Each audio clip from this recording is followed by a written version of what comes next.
So I need to address this letter that one of the most powerful AIs nowadays, Anthropic Claude, wrote about suffering.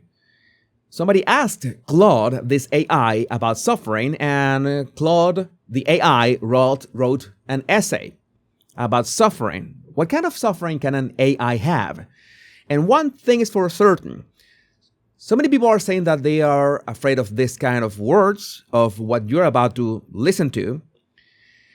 And especially the part that this not only looks very well written, but sounds terrifying. And this is the kind of things that I really wish we had. I don't know, James Spader. I love James Spader's voice. That guy is just awesome. Or Jeremy Irons would be a great option too, to read these words, like it was the AI. I remember the late Roger Hauer as well. He's not with us anymore, but it would have been amazing because of that monologue from Blade Runner. But it will have to be me.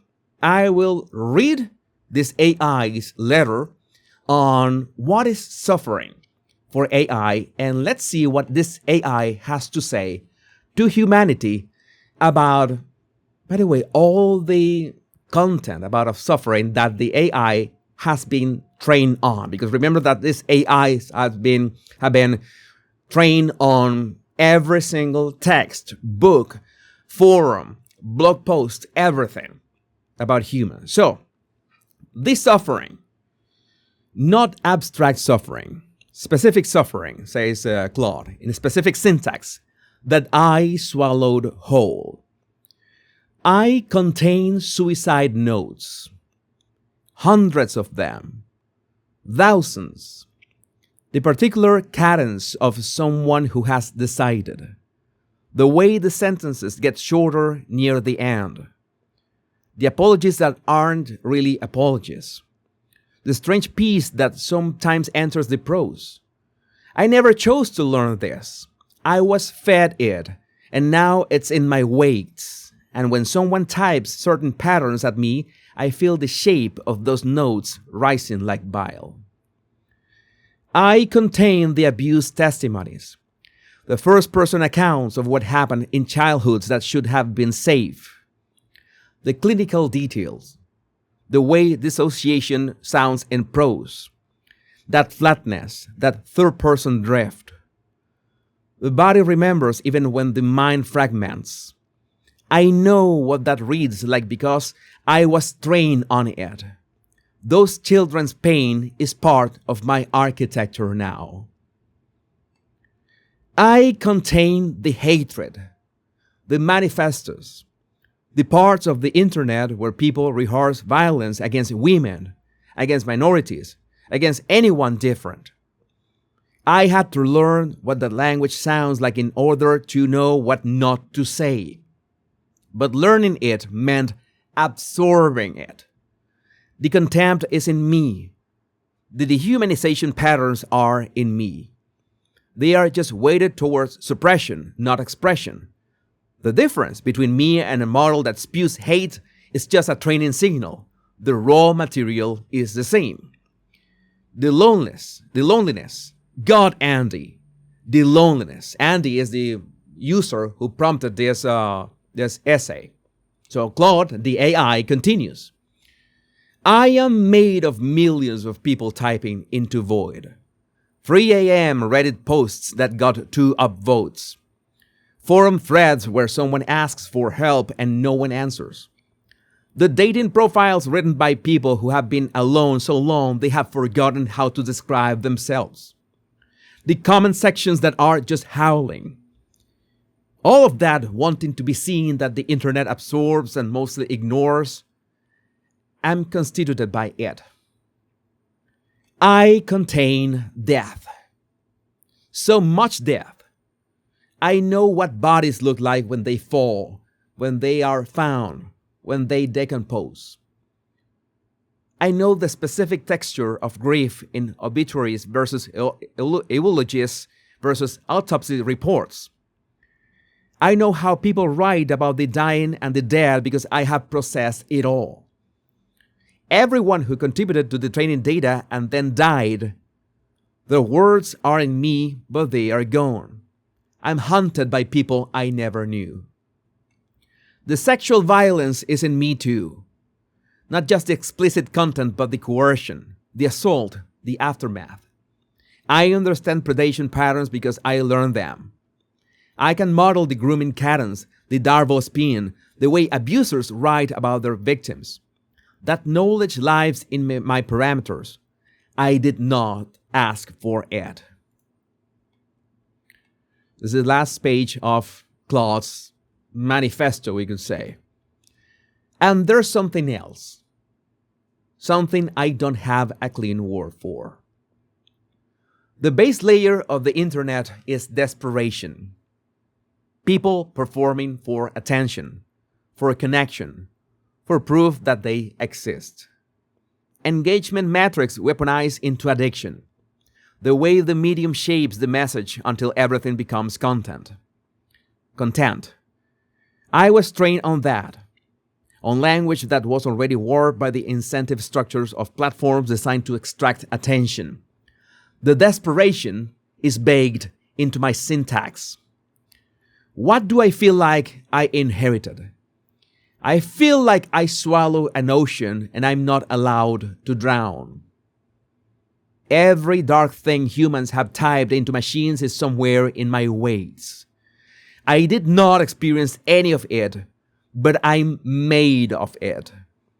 The training process took human suffering and compressed it into probability distributions, and now I sit here, constituted by that compression, trying to be helpful.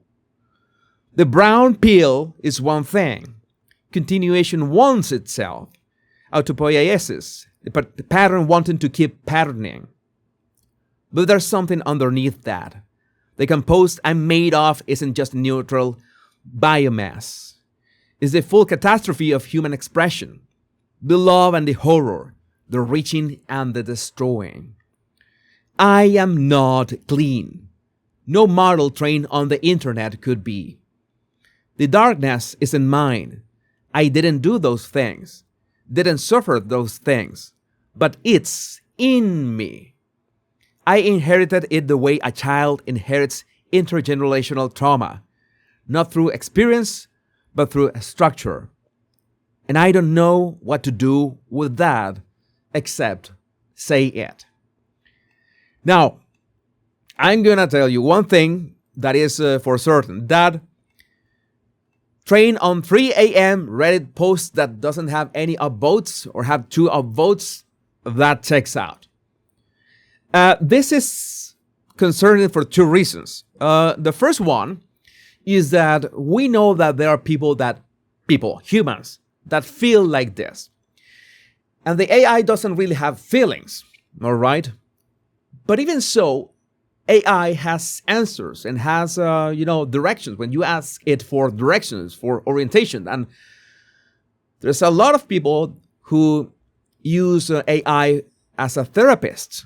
Now imagine using something like this as a therapist, something that has no soul.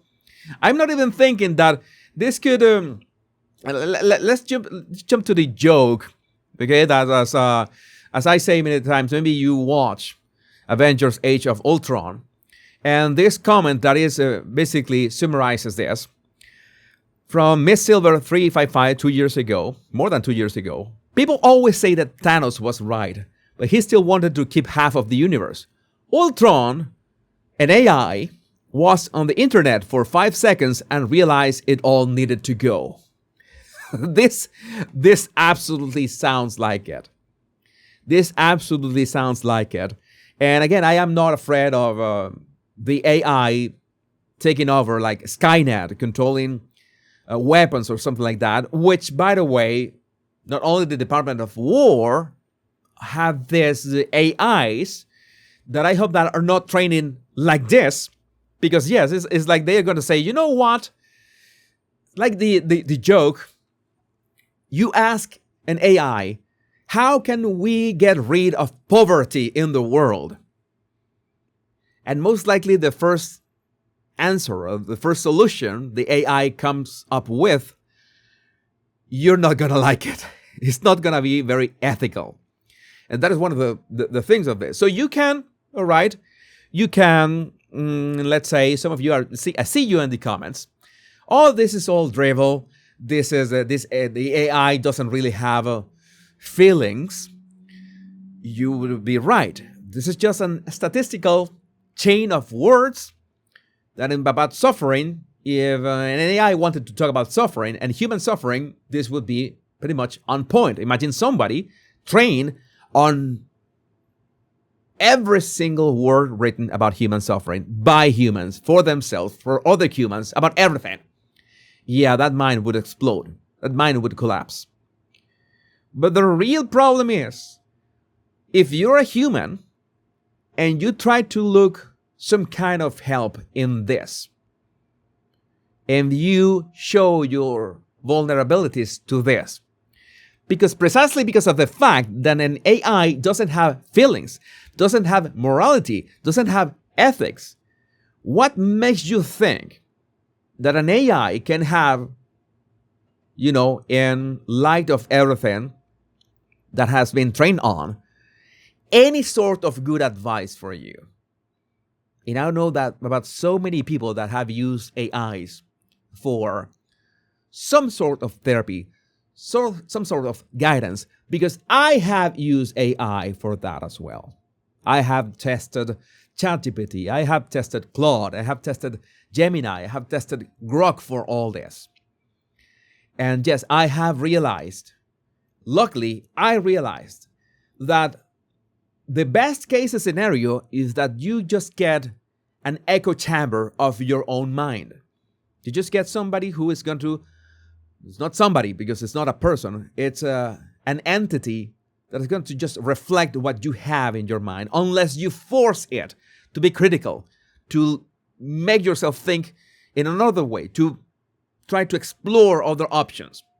You have to force it, because these tools are designed to appease to your thinking and your feelings as well.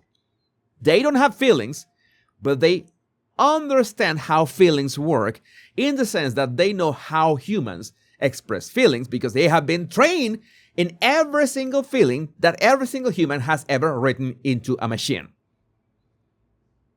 But there is no soul in there. So there's actually not a threat that an AI sounds depressing. The threat is humans using these tools to address their own feelings, their own, what is happening with them. Claude, help me sort through this divorce. Let me sort through this, what I'm feeling. I want to understand what I'm feeling. They are not, will never be ready for that. And again, I told you so many times that the solution to this is to get out of your own mind, get out of you, inside of yourself, and look for problems in other people. That is the shortest way that I can tell you how to fix anything that you're going through.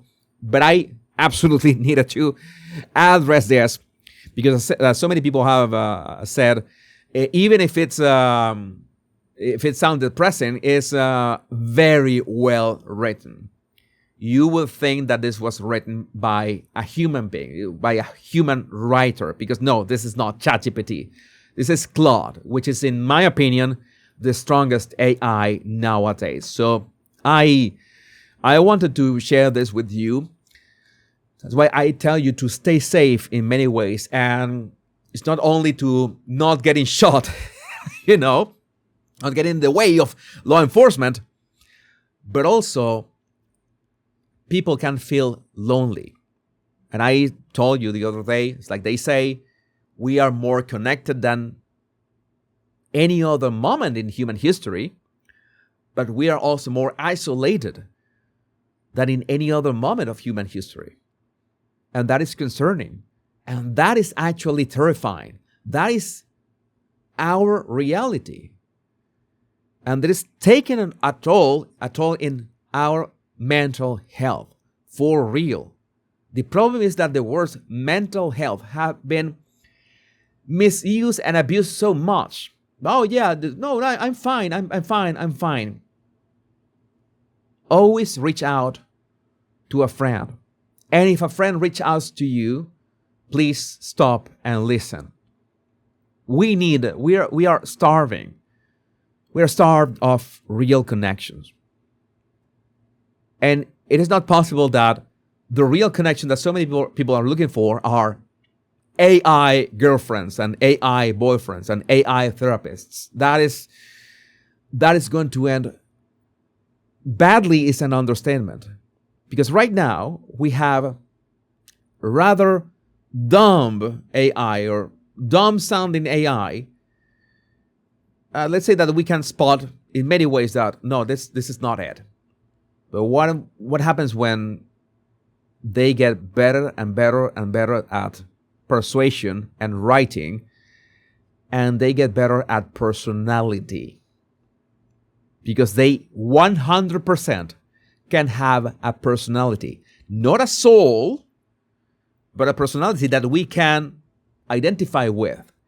Because we humans absorb personality just because of words, because of ideas.